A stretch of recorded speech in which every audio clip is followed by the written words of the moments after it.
Well, I take a lot of pride in it.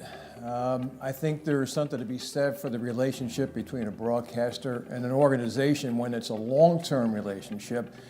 In this particular case, I have the honor of having been with this organization since day one, so that makes it a little bit different. So I take a lot of pride in that.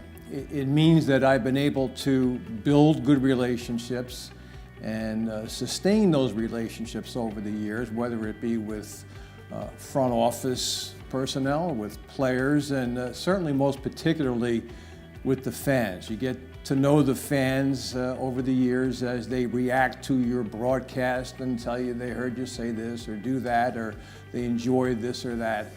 And in the end, that's what we're doing it for. We're doing it for the fans. And so I take a lot of pride in that as well, being part of an organization that really does have a family feel to it. And so I feel like I'm part of a family, and it includes everybody I've mentioned, people I work with in the front office, with the players, with the coaches, and with the fans. It's something that I take a lot of pride in, and I'm glad I've been able to sustain it for all these years.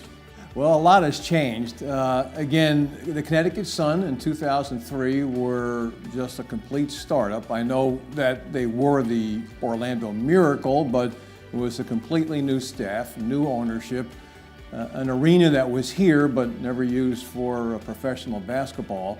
And there were a lot of kinks to be worked out early on. And I can remember some of those kinks that kind of got in the way of even game day experiences. People didn't know where they were supposed to be or what to say or what to do.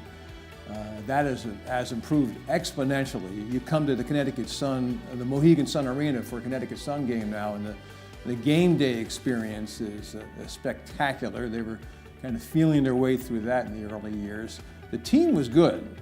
I mean, I don't think we realized here in Connecticut just how good the former Orlando Miracle team would become as the Connecticut Sun, and that took a lot of people, I think, by surprise in Connecticut, pleasantly so. So the basketball product was good pretty much from the start, but a lot of the ancillary stuff, it took a while to work out the kinks. The other thing that has changed dramatically is the level of play in the league. And that's not to say that there weren't great players or great play back in 2003 when the Connecticut Sun started.